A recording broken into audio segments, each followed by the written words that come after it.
आज मुझे देखो, आज का टॉपिक इक्वेशन ऑफ कंटिन्यूटी। इसमें क्या होगा, लिक्विड मूव करेगा ना ना। एक सिचुएशन से हम लोग स्टार्ट करते हैं। सपोज एक ट्यूब है जिसके दोनों एंड पे एरिया अलग अलग। इस साइड के एरिया का नाम A1, इधर के एरिया का नाम A, और इसमें से लिक्विड अंदर आया V1 वेलोसिटी से, और यहां से लिक्विड बाहर जाएगा विद वेलोसिटी V2। ठीक है, तो यहाँ एक छोटा सा टर्म आएगा कि एक सेकेंड में कितना वॉल्यूम इनसाइड गया, that is rate of change of volume with respect to time.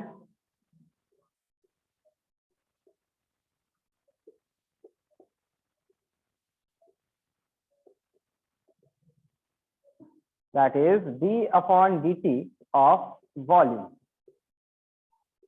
चलो अब थोड़ा सा लॉजिक लगाइए और मुझे बताइए, एक सेकंड में वॉल्यूम जो अंदर गया वो वॉल्यूम कैसे निकालेंगे? बस वॉल्यूम डिवाइड बाय टाइम करना है, यहां से तो मिल ही जाएगा।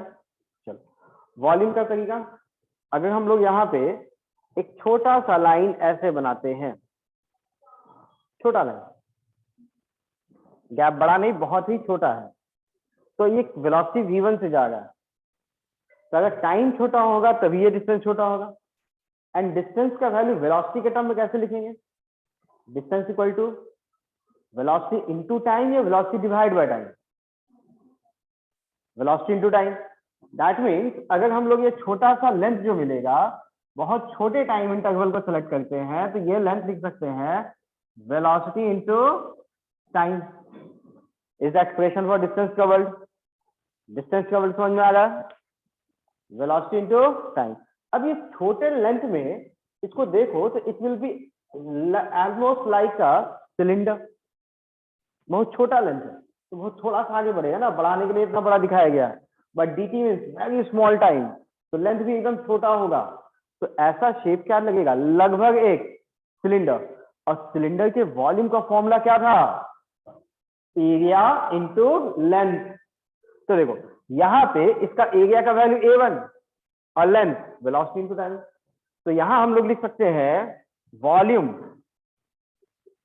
Is area into length, that is velocity into time. और rate of change of volume है तो डिवीजन में भी एक dt, that is A into G।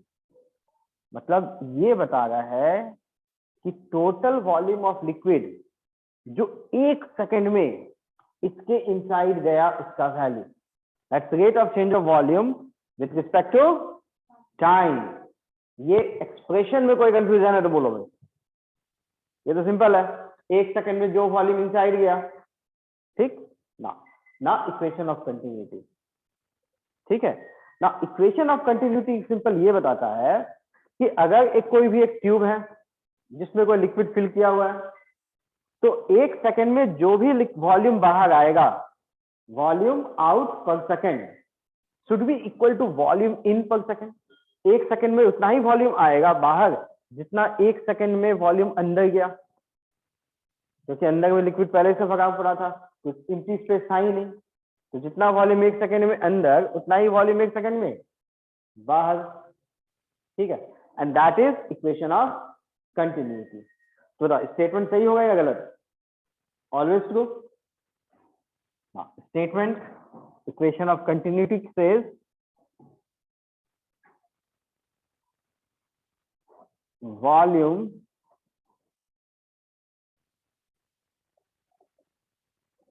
moving into tube per second should be equal to volume moving out of tube per second, and this is the basic definition for equation of continuity. बताइए basic definition समझ में आया? ठीक है, अब बताओ volume अंदर जाने का फॉर्मूला A इंटू V, एक सेकंड में वॉल्यूम निकलने का फॉर्मूला भी A इंटू V। अब यहाँ इस एक्सप्रेशन के अकॉर्डिंग वॉल्यूम जो अंदर गया एरिया A1 है, वॉल्यूम वेलोसिटी V1 है, तो यहां लिखना चाहिए था वॉल्यूम अंदर जाने वाला A1 V1 और बाहर निकलने का। कोई कंफ्यूजन है क्या? Quite simple. चलो अब इसी का एक छोटा सा एक्सटेंशन बताओ, थोड़ा सा चेंज कर देते हैं। देखो यहां से लिक्विड अंदर जाएगा, एरिया वेलोसिटी, इस साइड से लिक्विड बाहर जाएगा और यहां से भी लिक्विड बाहर गया। चलो बताओ अब इक्वेशन ऑफ कंटिन्यूटी इस सिचुएशन में क्या होगा?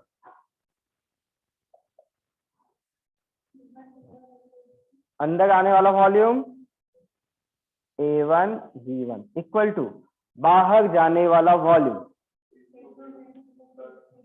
बिल्कुल A2 V2 तो निकला ही और साथ में ये भी तो निकला, इसको भी प्लस। कोई कंफ्यूजन है? चलो वन लास्ट थिंग, इस वाले में मुझे ये बताओ, यहां वाले सिचुएशन में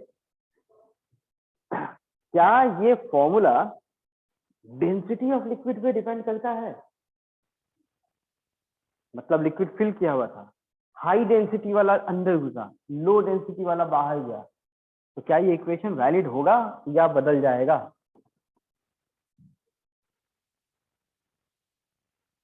जस्ट सोचो, बस लॉजिकली सोचो। हाई डेंसिटी वाला अंदर घुसा लिक्विड और अंदर में पहले से जो लो डेंसिटी का लिक्विड था वो निकला, तो क्या ये फॉर्मूला वैलिड रहेगा या नहीं? प्रेशर से कोई मतलब है क्या? यहाँ प्रेशर बड़ा है, यहाँ प्रेशर छोटा है, उससे कोई मतलब है क्या? नहीं ना, ये तो सिंपल है। जिस 1 सेकेंड में 5 लीटर लिक्विड अंदर गया तो अंदर पूरा जग कोई भी एम्प्टी स्पेस नहीं बचा है, तो 5 लीटर ही लिक्विड यहाँ से 1 सेकेंड में बाहर आएगा। अब ज्यादा डेंसिटी वाला अंदर घुसा या लो डेंसिटी वाला घुसा उससे कोई मतलब है क्या? नहीं। That this expression is independent of the density of the liquid. तो डेंसिटी हाई डेंसिटी घुसेगा या लो डेंसिटी अंदर जाएगा, निकलने वाला डेंसिटी अलग हो, उससे भी कोई फर्क नहीं पड़ता। बस कंडीशन एक, इक्वेशन वैलिड होने के लिए ट्यूब के अंदर एम्प्टी स्पेस नहीं होना चाहिए, क्योंकि एम्प्टी स्पेस में तो गड़बड़ हो जाएगा। अगर खाली जगह होता, 10 लीटर आया, ठीक है, 6 लीटर एम्प्टी स्पेस फुल किया, तो निकला कितना? 4 ही लीटर, गड़बड़ हो जाएगा ना। इक्वेशन कब वैलिड होगा? जब अंदर में कोई भी एम्प्टी स्पेस नहीं है और ये डेंसिटी पे डिपेंड नहीं करता है। एक पॉइंट लिख लेते हैं, equation of continuity is independent of density of fluid। Fluid का डेंसिटी अलग अलग है, उससे भी कोई फर्क नहीं पड़ता है। कुछ कंफ्यूजन है तो पूछिए इसमें। आज बच्चों देखो, तो बेसिक इक्वेशन ऑफ कंटिन्यूटी क्या है वो तो समझ गया है, ठीक है। इसके कुछ प्रैक्टिकल एग्जांपल्स भी हैं, ठीक है। प्रैक्टिकल एग्जांपल्स में आप ऐसा देख लो कि जब भी आप नल खोलते हो, टैप, तो ये टैप का ओपनिंग हो गया, यहाँ से जो पानी निकलेगा, लिक्विड निकलेगा, वो थोड़ा इस टैप के साइड से निकलता है, लेकिन जब पानी नीचे चला जाता है, थोड़ा और नीचे चला जाता है, तो पता पानी का वेलोसिटी वही रहता है या बढ़ जाता है? बढ़ जाएगा ना, ग्रेविटी की वजह से वेलोसिटी बढ़ जाएगा। तो बताओ, अगर वेलोसिटी बढ़ जाएगा तो उसका एरिया ऑफ क्रॉस सेक्शन कम हो जाना चाहिए था। और देखो टैप से जो पानी निकलता है, जितना मोटा निकलता है, नीचे जाके पतला हो जाता है, that cross section area decreases, ठीक है। तो ये चीजें हमेशा फॉलो होती है। देखो यहाँ पे एक और टर्म सीखना अपने को, that is regarding energy conservation. तो यहाँ जो एनर्जी कंजर्वेशन होता है, उसका नाम हम लोग थोड़ा बदल के लिखते हैं। That name is called Bernoulli's theorem. Energy conservation के लिए जो टर्म यूज करते हैं उसका नाम कहलाता है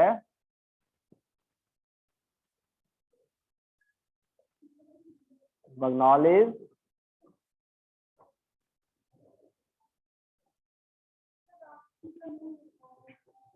थ्योरम। सर NOU होता है, क्या? NOU।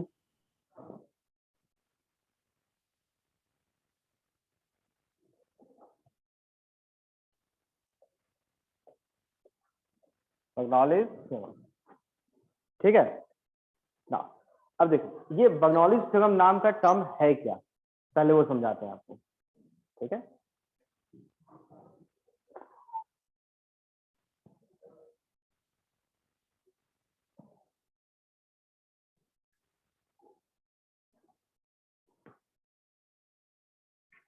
Coordinate axis X and Y, ठीक है। अब जगह ये बताओ, टोटल एनर्जी जिसका नाम कहेंगे mechanical energy plus potential energy, दोनों का सम, पोटेंशियल एनर्जी काइनेटिक एनर्जी, दोनों का सम क्या कहलाएगा? Mechanical energy. मैकेनिकल एनर्जी अगर हम लोग यहां से लिक्विड को भेज रहे हैं तो बताओ इस पॉइंट पे, पॉइंट का नाम कोई बना देते हैं 1, और यहाँ पॉइंट पे जो नाम 2 बना दिए, तो दोनों पॉइंट पे लिक्विड का टोटल एनर्जी सेम रहेगा या अलग? कोई भी ऑब्जेक्ट जब एक जगह से दूसरी जगह जाता है तो उसका टोटल एनर्जी बदलता है या नहीं बदलता है, और बदलता है तो क्यों बदलता है? जैसे स्पिन को ऊपर से छोड़ दिए नीचे आया तो क्या कहेंगे? पोटेंशियल एनर्जी कन्वर्ट हो गया काइनेटिक एनर्जी में गया, लेकिन टोटल एनर्जी बदला या नहीं बदला? टोटल एनर्जी तो सेम रह गया। टोटल एनर्जी कब बदलता है?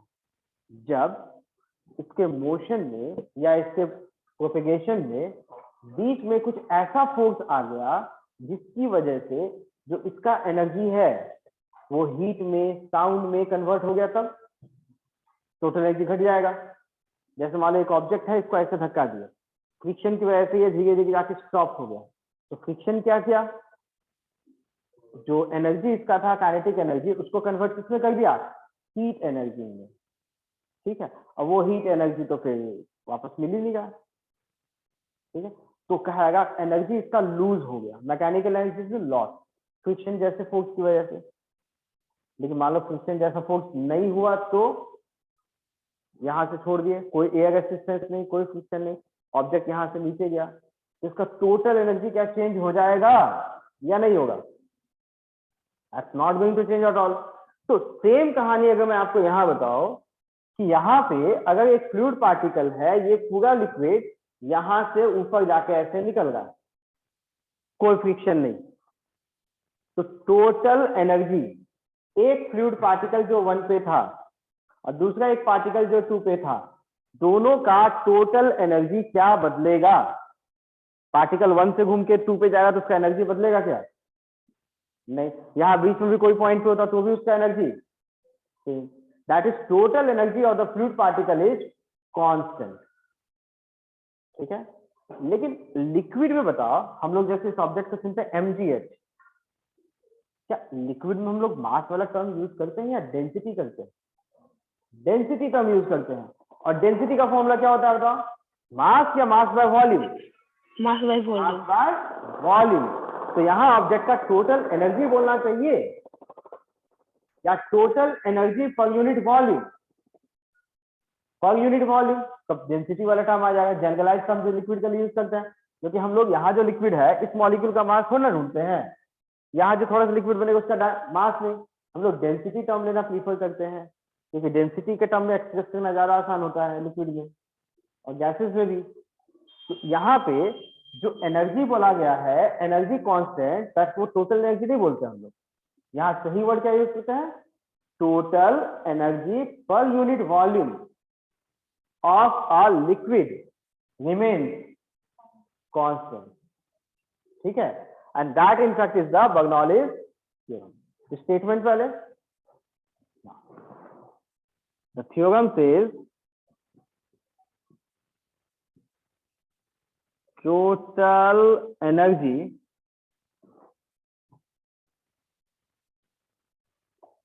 per unit volume of fluid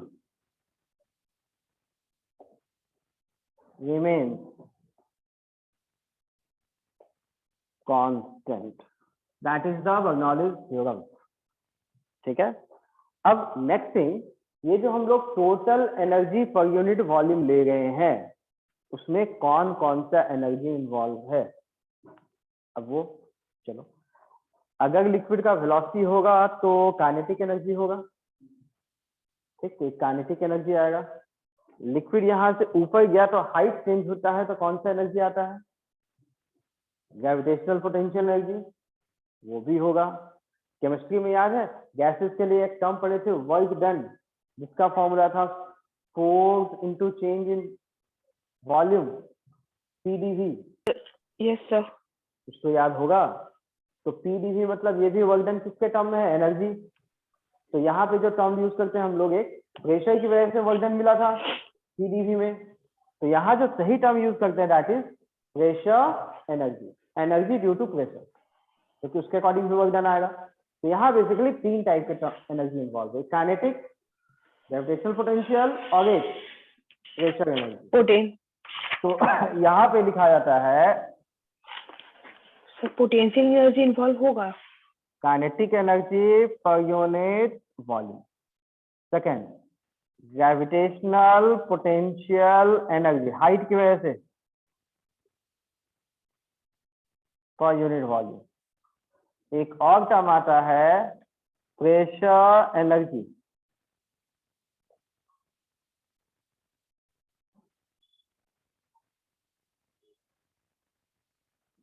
जिस तीनों का सम कांस्टेंट रहेगा, ठीक है ना। एक्सप्रेशन, काइनेटिक एनर्जी का formula half mv square, half M V square. लेकिन हम लोगों को काइनेटिक एनर्जी चाहिए था कि kinetic energy per unit volume, per unit volume. थोड़ा सा लॉजिक लगाओ, अगर हम लोग मास को वॉल्यूम से डिवाइड कर देते हैं तो मास बाय वॉल्यूम, तो हम लोग यहाँ मास बाय वॉल्यूम की जगह डेंसिटी लगा लेंगे, ठीक है। चलो, और ग्रेविटेशनल पोटेंशियल, ये हाइट एच की वजह से क्या लिखते हैं बताओ, एम जी एच। तो पोटेंशियल एनर्जी के लिए एम जी एच, लेकिन अपने को तो बाय वॉल्यूम भी चाहिए था। तो बताओ मास बाय वॉल्यूम करने पे क्या मिलेगा, डेंसिटी। तो सही टर्म रो जी एच, ठीक है। And the last term pressure energy. तो बताओ वर्क डन का फॉर्मूला क्या था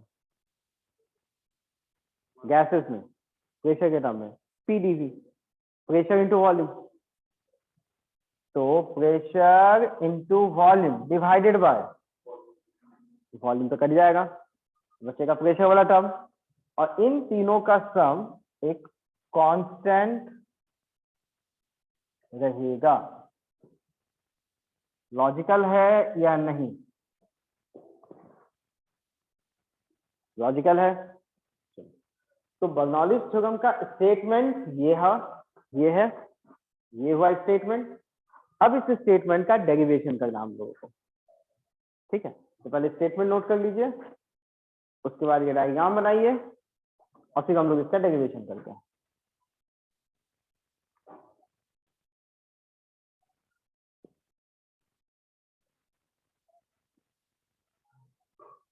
तो बर्नौली का कुछ इक्वेशन भी होता होगा ना, दैट इज बर्नौलीज इक्वेशन, इसी का नाम बर्नौलीज इक्वेशन भी कहते हैं।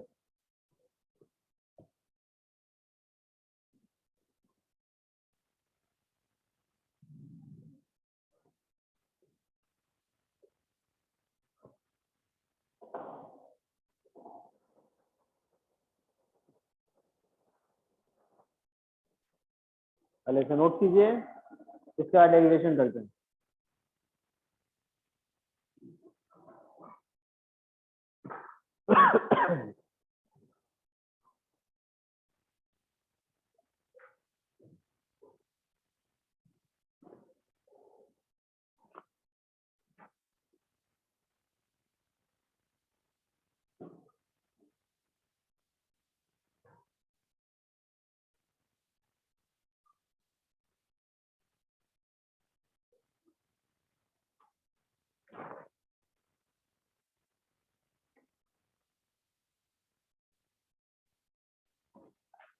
देखिए बच्चों, यहाँ पे हम लोग कंडीशन क्या दिया है, एक ट्यूब बनाया गया, ठीक है, इसका एरिया बड़ा A1, इसका एरिया छोटा A2, लिक्विड कंटिन्यूअसली अंदर जा रहा है, अंदर जाके फिर यहाँ से निकलेगा, ठीक है, और इस पॉइंट का प्रेशर P1, एरिया A1, इसका हाइट H1, और सेम इस ओपनिंग पे pressure P2, A2, V2 and height is H2। और हम लोगों का काम क्या है, बर्नौलीज थ्योरम को प्रूव करना, ठीक है। तो यहाँ प्रूविंग के लिए हम लोग बस पहला टर्म ये यूज करते हैं, can we apply the work energy theorem. Theorem क्या था, work done by all the forces acting on the particle is equal to its change in kinetic energy. तो यहां से फ्लूइड पार्टिकल इस जगह से दूसरी जगह गया, मोशन हुआ, तो यहां के लिए हम लोग work energy theorem, and the theorem is applicable all the places, हमेशा ही एप्लीकेबल है, ठीक है। So we have to apply work energy theorem, ठीक है ना। थ्योरम क्या कहता है, theorem says work done by all the forces equals final kinetic energy minus initial. Expression for work energy theorem simple है। अब देखो यहां पे अगर आप देखेंगे वर्क डन, तो वर्क डन में आपको ढूंढना पड़ेगा what are the forces involve in the work done, forces कौन कौन से इन्वॉल्व है। तो यहाँ जब फोर्स देखते हैं तो यहां से यहां जाने तक में बताओ फोर्स कौन कौन सा है, एक mg लगेगा, तो एक कहलाएगा वर्क डन बाय ग्रेविटी,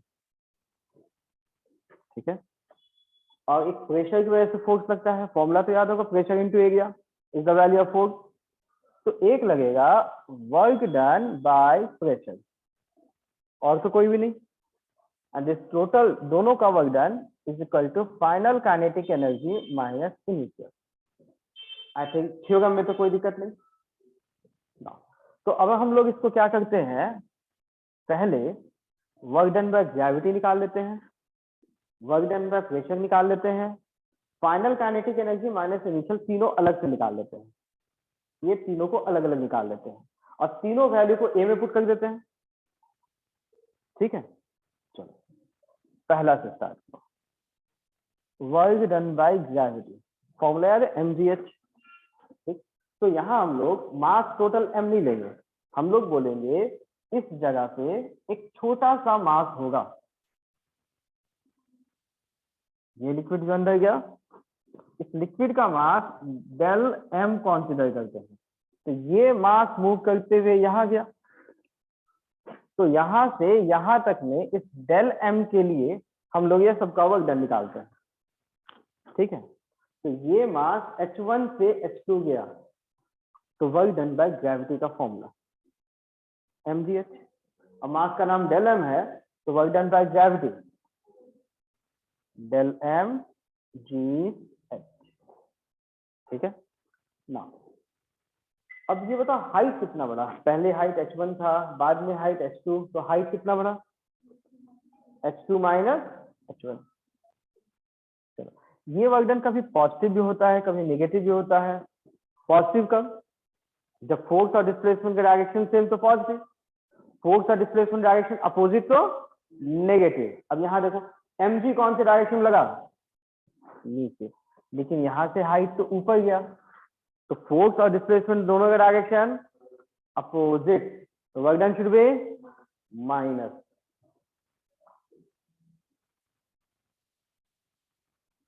बताइए फर्स्ट वाले में कोई confusion, work done by gravity में।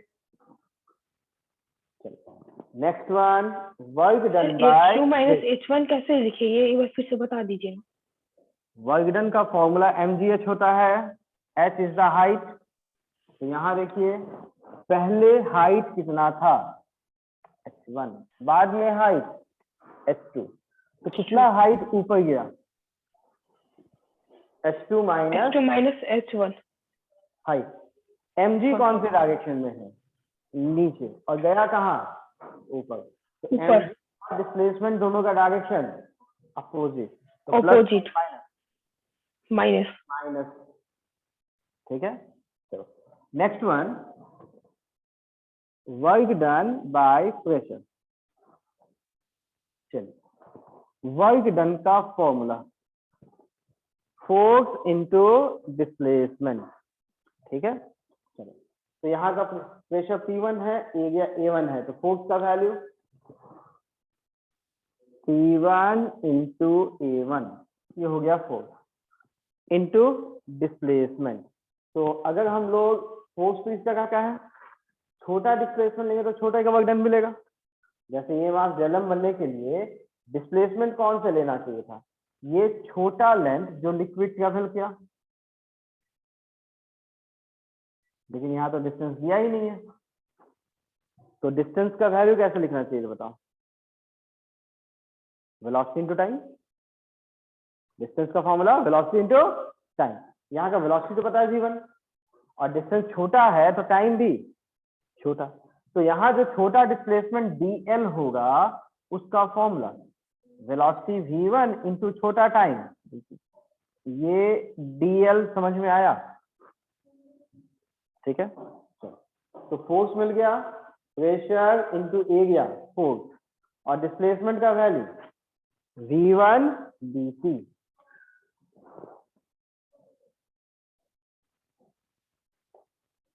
ये समझ में आ रहा है? Work done. तो वर्क डन का वैल्यू पॉजिटिव होगा या नेगेटिव? ठीक है, उसके लिए एक छोटा सा था, हम लोग को एफबीडी बनाना होता है, बाहर से जो फोर्स लगा वो देखना होता है, फोर्स और डिस्प्लेसमेंट दोनों का डायरेक्शन सेम तो work done positive, force and displacement opposite हुआ तो वर्क डन नेगेटिव। अब हम लोग के एफबीडी में कौन सा है, ये मास जो इसके अंदर है। ठीक है, अब प्रेशर कहाँ पे है, बाहर से, तो प्रेशर इनटू एरिया फोर्स तो लगेगा, तो हम लोग को बाहर से, बाहर की वजह से इस लिक्विड पे फोर्स किधर लगेगा, फोर्स हमेशा तो ऑब्जेक्ट को धक्का देता है ना, प्रेशर वाला फोर्स, तो ये बाहर वाला लिक्विड इस अंदर वाले लिक्विड को किधर धक्का देगा, अंदर की ओर, और डिस्प्लेसमेंट भी किधर है, अंदर की ओर, तो वर्क डन का वैल्यू पॉजिटिव। एकदम सिमिलर तरीके से यहाँ ये डेल्टा एम यहां से मूव करते हुए यहां पहुंचेगा। ठीक है, अब यहाँ पे जो छोटा लेंथ होगा, बताओ वो छोटा लेंथ क्या सेम होगा? नहीं, लेंथ का फॉर्मूला क्या था, वेलोसिटी इनटू टाइम, लेकिन यहाँ का वेलोसिटी क्या इसके इक्वल है? नहीं, तो value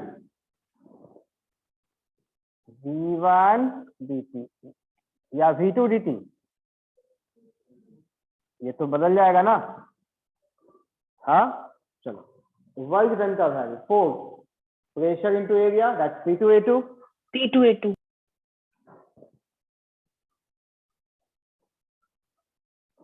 into displacement dl v2 dt।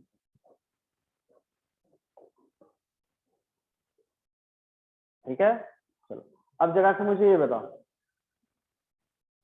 ठीक है, पॉजिटिव होगा वर्क डन या नेगेटिव होगा? उसके लिए प्रेशर P2 कहाँ पे है, इस पॉइंट पे, तो प्रेशर इनटू एरिया फोर्स लगेगा किस पे, इस पे, किधर धक्का देगा इसको, अंदर की ओर, लेकिन वेलोसिटी की वजह से ये यहीं पे रहेगा या बाहर निकलेगा, तो फोर्स अंदर लेकिन डिस्प्लेसमेंट बाहर, तो वर्क डन नेगेटिव। ठीक है, ये समझ में आया? एक और चीज पे आपको ध्यान देना पड़ेगा, क्या? ये बताओ, यहाँ जो हम लोग मास यूज कर रहे हैं उसका नाम डेल्टा एम ले गए हैं या डीएम? डेल्टा एम, मतलब थोड़ा बड़ा क्यों, थोड़ा बड़ा क्यों? तो जब हम लोग मास के लिए डेल्टा एम यूज कर रहे हैं तो डिस्टेंस के लिए जो टाइम लेना चाहिए या जो डिस्टेंस लेना चाहिए वो छोटा लेना चाहिए या वो भी थोड़ा बड़ा लेना चाहिए? थोड़ा बड़ा लेना चाहिए, तो डेल्टा एम के अकॉर्डिंग ना होना चाहिए। तो यहाँ जो डीएल है एक्चुअली में जो हम लोग को लेना चाहिए था that should be delta L, और टाइम इंटरवल भी dt के जगह डेल्टा टी। तो दोनों जगह होगा ना, यहाँ भी डीएल की जगह डेल्टा एल, V2 के साथ डेल्टा टी। तो यहाँ पर भी V1 के साथ dt या डेल्टा टी, डेल्टा टी, और यहाँ भी V2 के साथ delta T. Number 2 equation. Second part समझ में आया? Yes, sir. And the last one, kinetic energy में change, that is del K, जिसका फॉर्मूला होगा final kinetic energy minus initial. Kinetic energy का formula half M V square, final मतलब इस जगह का वेलोसिटी v2, तो V2 formula half half mv2 square delta M velocity v2 v2 minus initial half delta M velocity v1. Third. तीनों समझ में आ गया? चलो Yes, अब sir. यहाँ पे एक छोटा सा प्रॉब्लम क्या है समझे, वर्क डन बाय ग्रेविटी का फॉर्मूला लिखे, इसमें देखो डेल्टा एम वाला टर्म है। काइनेटिक एनर्जी में चेंज लिखे, इसमें भी क्या है डेल्टा एम, लेकिन वर्क डन बाय प्रेशर वाला जो टर्म लिखे वहां क्या डेल्टा एम है? नहीं, वहां तो डेल्टा टी आ गया। तो क्या इसी तरह से डेल्टा टी की जगह डेल्टा एम वाला टर्म लिख सकते हैं? अब क्यों? तो देखो, अगर इसमें भी डेल्टा एम होगा, इसमें भी डेल्टा एम होगा, इसमें भी डेल्टा एम होगा, तो डेल्टा एम कैंसिल आउट नहीं हो जाएगा? हो जाएगा ना।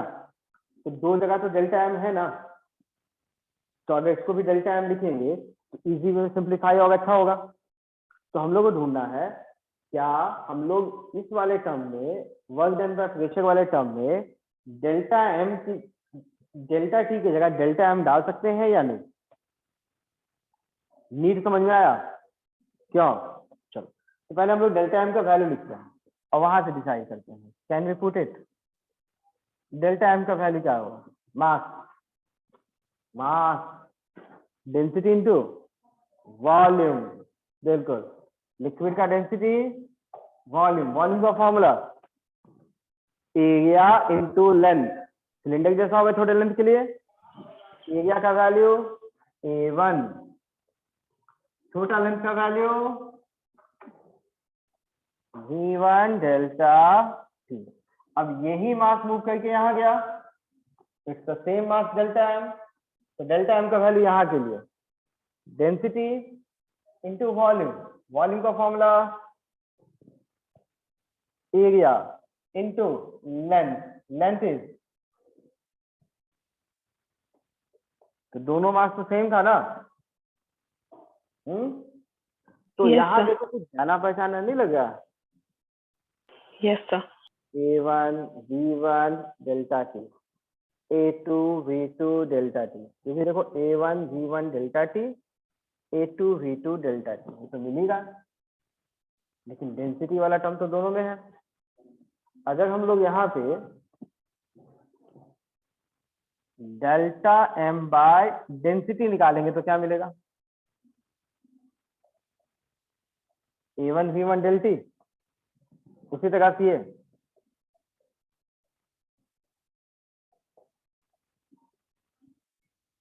A1 V1 डेल्टी, A2 V2 डेल्टी। इस फोर्थ वाले को सेकंड में पुट कर दें,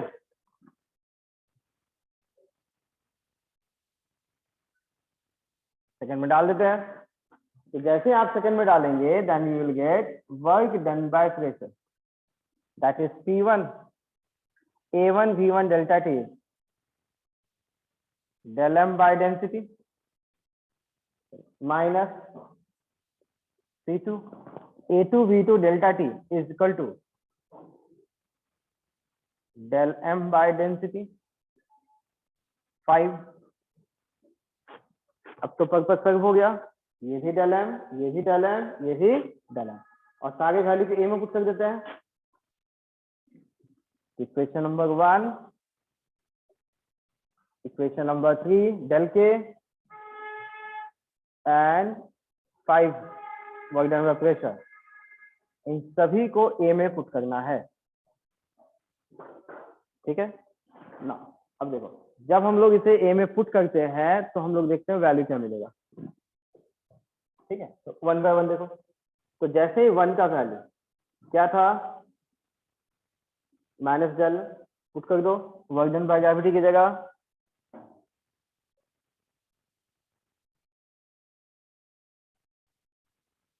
ये आ गया। उसके बाद वर्क डन बाय प्रेशर की जगह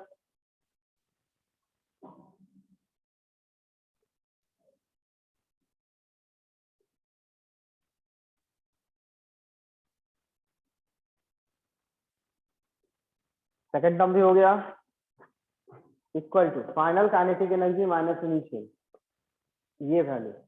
तो इन दो वैल्यू में बताओ कुछ कॉमन आएगा, half del M that v2 square minus v1 square. Common समझ में आ रहा है, कुछ कैंसिल आउट भी होना चाहिए। डेल एम, ये डेल एम और ये वाला डेल एम। ठीक है, अब इसके बाद भी छोटा सा और काम करना है अपने को। ठीक है, और छोटा सा काम क्या करना है अपने को कि यहाँ से 1 वाले टर्म को एक साइड रखना है और 2 वाले टर्म को एक साथ कर लेना है, अलग अलग। ठीक है, ये डायग्राम तो बना चुके हैं आप लोग, बता दें। Yes, sir.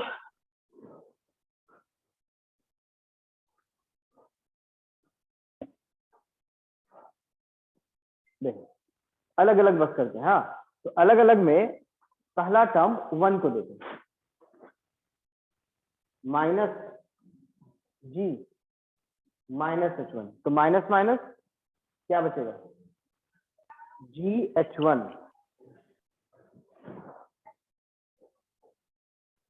जी h1।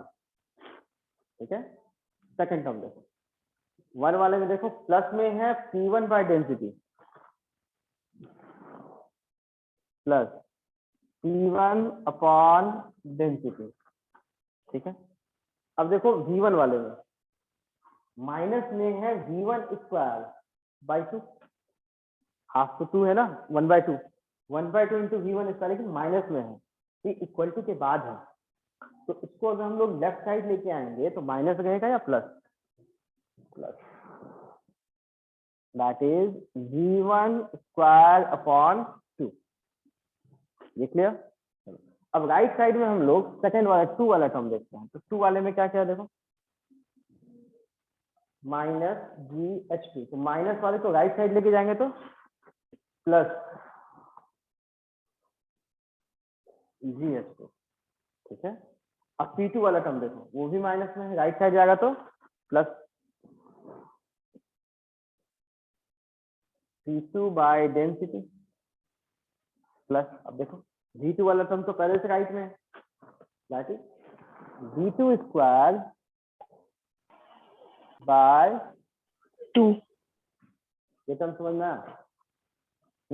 Yes, sir. अगर हम लोग यहाँ से डेंसिटी से सबको मल्टीप्लाई कर दे तो भी चलेगा। अब डेंसिटी से मल्टीप्लाई करने से बेनिफिट क्या होगा, तो देखो पहला टर्म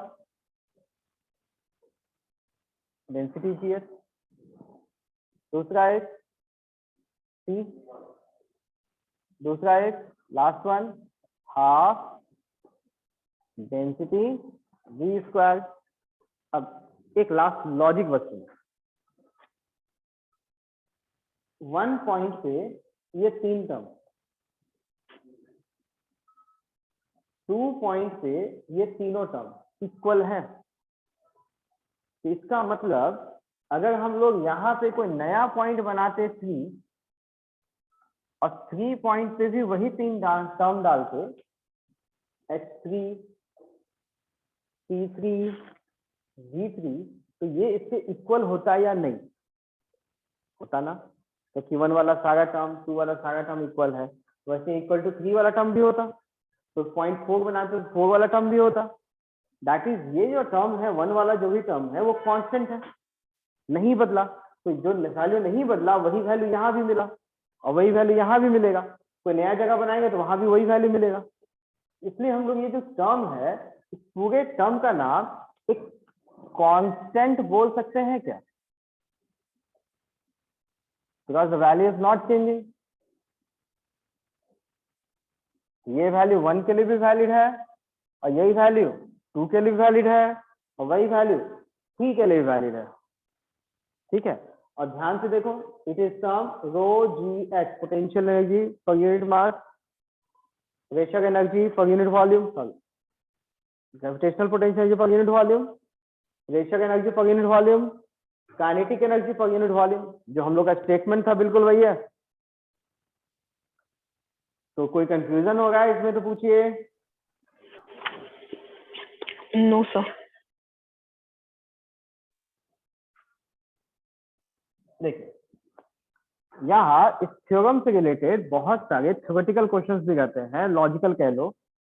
ठीक है, तो पहले हम लोग उस थ्योरेटिकल या लॉजिकल क्वेश्चंस को समझते हैं। ठीक है, इससे क्या होगा, कॉन्सेप्ट और स्ट्रांग हो जाएगा अपने आप। ठीक है, चलो फर्स्ट एक कंटेनर। ठीक है, इसमें लिक्विड फिल किया गया।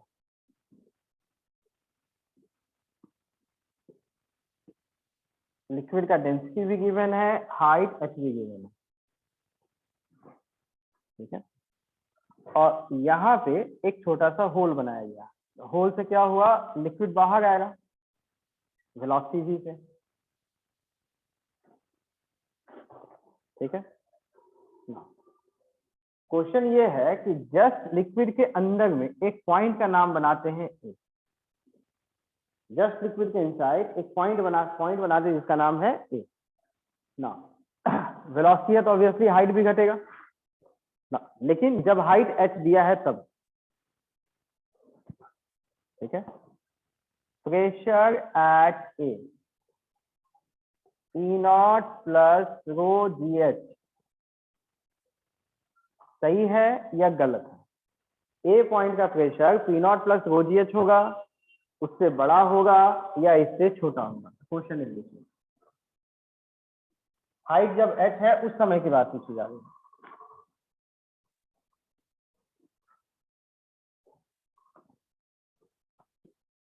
एनी आइडिया कैसे डिसाइड करना है? नहीं, कोई बात नहीं, सीखते हैं अभी। चलो पहले हम लोग लेते हैं, ये ढक्कन बंद है, लिक्विड का वेलोसिटी 0। ए पॉइंट का टोटल एनर्जी होगा, kinetic energy, potential energy, pressure energy होगा। तो तीनों का सम किसके इक्वल है? Total energy. Suppose the total energy is equal to 100 joule. चलो बताओ, इस 100 जूल में बताओ, इस पॉइंट का कोई वेलोसिटी है क्या? ढक्कन बंद है, वेलोसिटी नहीं है, तो वेलोसिटी है क्या? नहीं है, तो काइनेटिक एनर्जी 0 है। प्रेशर है, हाई से तो प्रेशर भी होगा। पोटेंशियल एनर्जी के लिए फंडा याद करो, एक लेवल चुनना होता था। लेवल से ऊपर हुआ तो प्लस mgh, नीचे हुआ तो माइनस mg, और लेवल पे हुआ तो 0 पोटेंशियल एनर्जी। तो इसका कोई लेवल तो नहीं बताया, खुद से एक मान ले, खुद से मान ले इस लेवल का पोटेंशियल एनर्जी 0, इस लेवल का पोटेंशियल एनर्जी 0 मान लिया। तो यहाँ पे जो 100 जूल एनर्जी है वो किसका किसका होगा बताओ? पोटेंशियल 0, किसका होगा? Pressure, kinetic 0। तो जब ये रेस्ट पे था तो प्रेशर का फॉर्मूला क्या था?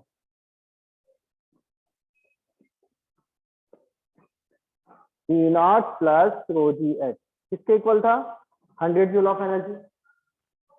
Got it? कोई कंफ्यूजन नहीं? वैसे पर यूनिट वॉल्यूम है तो 100 जूल पर यूनिट वॉल्यूम होना चाहिए, डायमेंशन वाइज देखेंगे तो। ठीक है ना। सेकंड थिंग, अब क्या किया हम लोग, ढक्कन खोल दिया, लिक्विड निकलना चालू हो गया। जब हाइट h है उस समय की बात करते हैं। ठीक है, अब बताओ टोटल एनर्जी अभी भी 100 जूल होगा या बदल जाएगा? टोटल एनर्जी कभी बदलता है क्या? टोटल एनर्जी वो कभी बदलता है क्या? ना। तो टोटल एनर्जी अभी भी 100 जूल होगा, ठीक है। तो 100 जूल का एनर्जी किसमें बटा? पोटेंशियल एनर्जी लेवल वही है, तो पोटेंशियल एनर्जी 0। प्रेशर है, आई है ना, प्रेशर भी होगा, तो एक प्रेशर वाला एनर्जी तो होगा ही। लेकिन बताओ जब कुछ खुल दिया तो इसका एक वेलोसिटी जब मिल रहा है तो पॉइंट ए का वेलोसिटी होगा या नहीं होगा? होगा ना। तो काइनेटिक एनर्जी होगा कि नहीं होगा? तो इसका एक काइनेटिक एनर्जी भी होगा।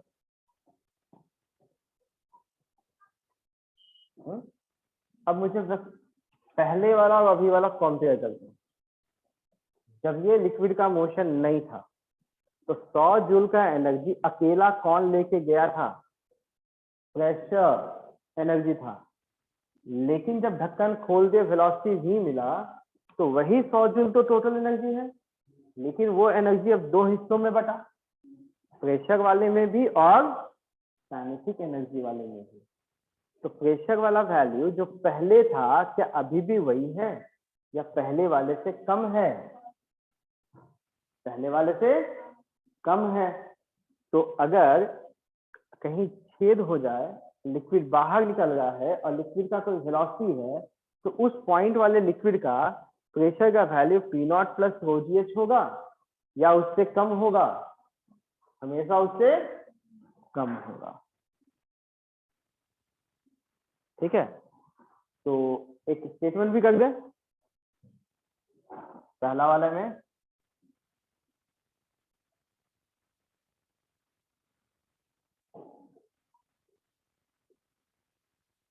a fluid particle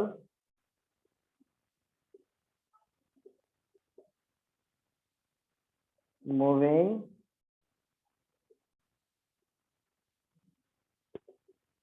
with velocity has pressure Pa less than P0 plus ρg। बताओ फर्स्ट पॉइंट क्लियर, प्रेशर वाला फंडा।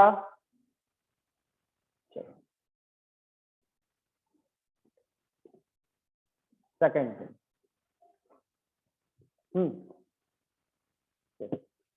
अब एक छोटा सा काम आपको देते हैं, ठीक है। काम क्या दिए? एक छोटा सा यहाँ एक नोटबुक है, कॉपी, ठीक है। इस कॉपी को ऐसे रख दिया,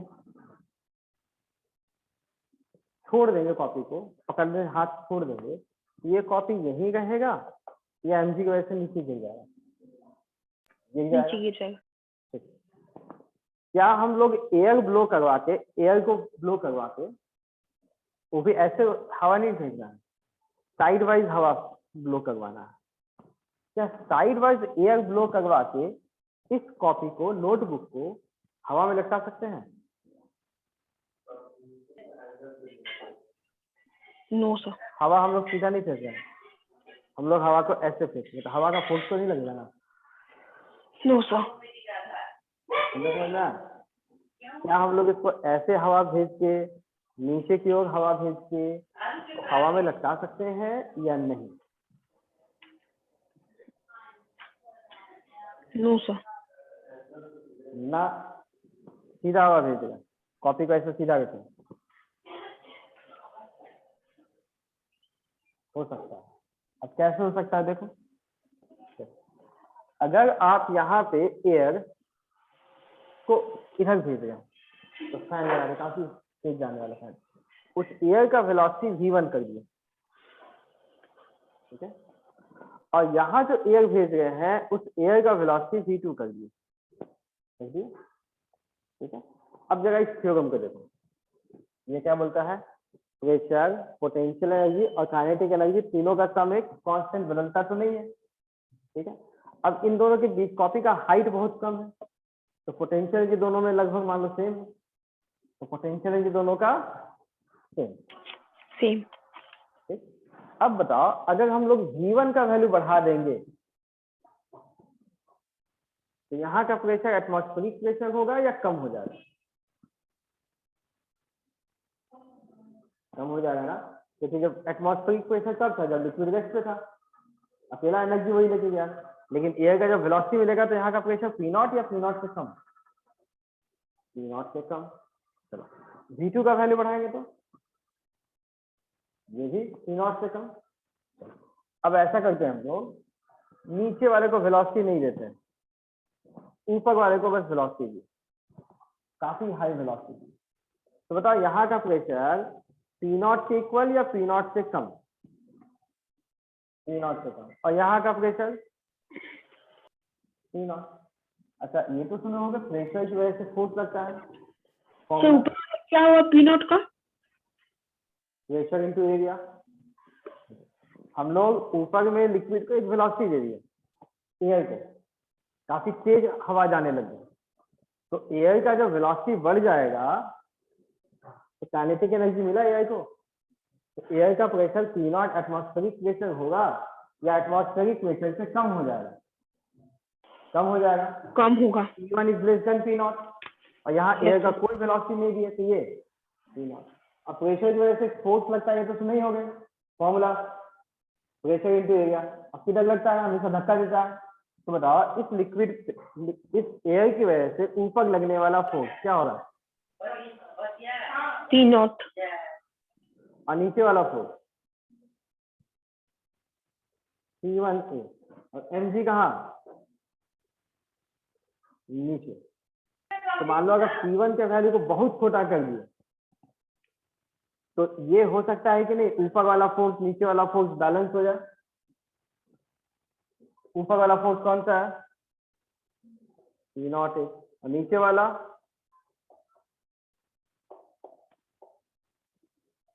बैलेंस हो सकता है कि नहीं? हो सकता है। मतलब अगर कोई कॉपी है या कोई पेपर है, ठीक है, उसको हवा में फ्लोट करवाना है, तो उसके ठीक पेपर या कॉपी के ऊपर में, या पतला कोई ऑब्जेक्ट ले लो, ठीक उसके ऊपर में एयर को काफी तेज ब्लो करवा, काफी तेज, तो ये जहां पे था वही रुक सकता है। अच्छा याद है कुछ समय पहले साइक्लोन आया था उड़ीसा में? बहुत सारे वीडियोज वायरल हुए यस थे। सर। उन वीडियोज में कई बार देखे होंगे कि जो सीता के मकान थे, मतलब कंक्रीट नहीं, एस्बेस्टस के लगे हुए मकान थे, उसमें अरे क्या माइक छत बंद गायब हो करो गया अपना। था। हाँ क्यों? अगेन यही फंडा काम करता है। कैसे? देखो, जब साइक्लोन में एयर जो जाता है उसका स्पीड क्या होता है? कम रहता है कि बहुत तेज? बहुत तेज। जैसे आप घर पे हो, छत के ऊपर हवा जा रहा है बहुत तेज वेलोसिटी से, तो ऊपर का वेलोसिटी बहुत ज्यादा हो गया, तो यहाँ का प्रेशर वही है कि कम हो गया? कम हो गया। लेकिन अंदर तो हवा फिक्स है, वो तो नहीं मूव करेगा घूम के अंदर, तो यहाँ का प्रेशर एटमॉस्फेयर, तो ये प्रेशर एटमॉस्फेयर और ये प्रेशर कम, तो पी नॉट ए और P1A में बड़ा कौन? पी नॉट है। तो नेट फोर्स किधर है? हाँ, अगर नेट फोर्स ऊपर लगा और ये फोर्स बहुत ज्यादा हो गया, तो जो हीट का घर है, ठीक है, एस्बेस्टस जहां लगे हुए हैं, इतना ज्यादा फोर्स लगता है कि वो ही गायब हो जाता है। यहाँ ये फंडा काम करता है। ये समझ में आ रहा है? तो इस टाइप के बच्चों बहुत सारे एप्लीकेशंस है, वो सारे एप्लीकेशंस हम लोग नेक्स्ट क्लास में देखेंगे।